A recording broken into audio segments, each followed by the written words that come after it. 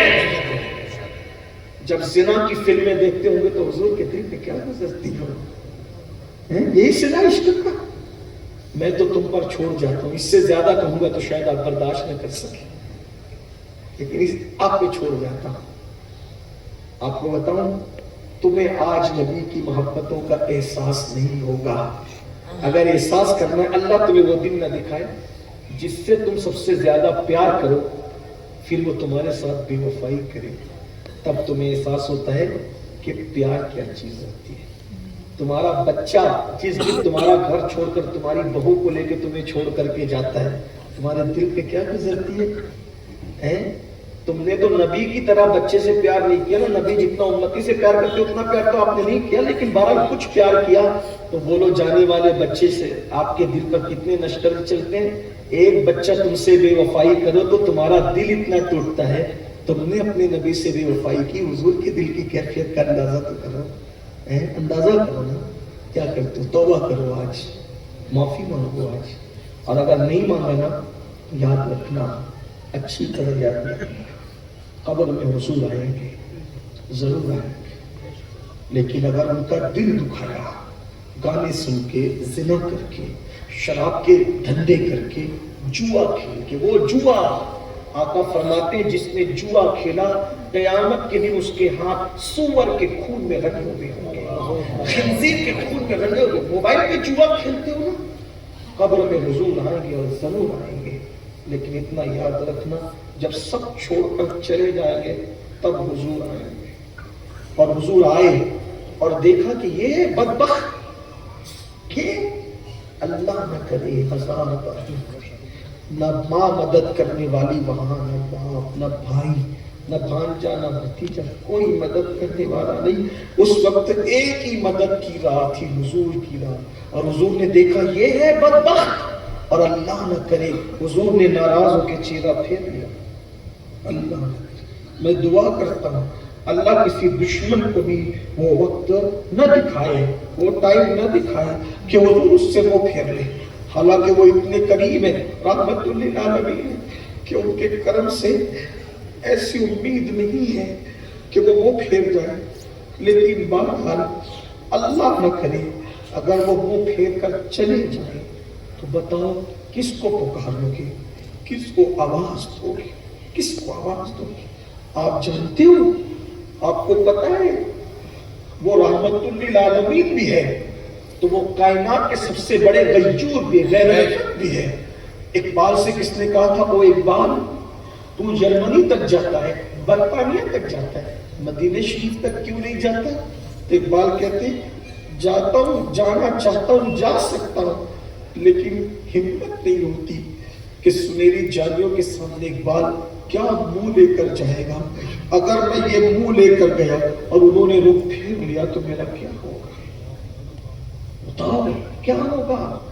حضرت پیر نصیر الدین نصیر کا شعر بڑا خوبصورت لگتا ہے. یہاں پہ کہتے ہیں شرم اسیاں سے نہیں سامنے جایا جاتا، یہ بھی کیا کم ہے تیرے شہر میں آئے ہوئے. سفید کپڑے پہن کر، حاجی نمازی کا ٹائٹل لے کر، متولی اور مخیر قوم و ملت کے القاب لے کر، ادیب، خطیب اور مفکر کے القاب لے کر اچھا لگتا ہے، لیکن اپنی حقیقت کیا ہے یہ ہم سے زیادہ ہمارا رسول جانتا ہے.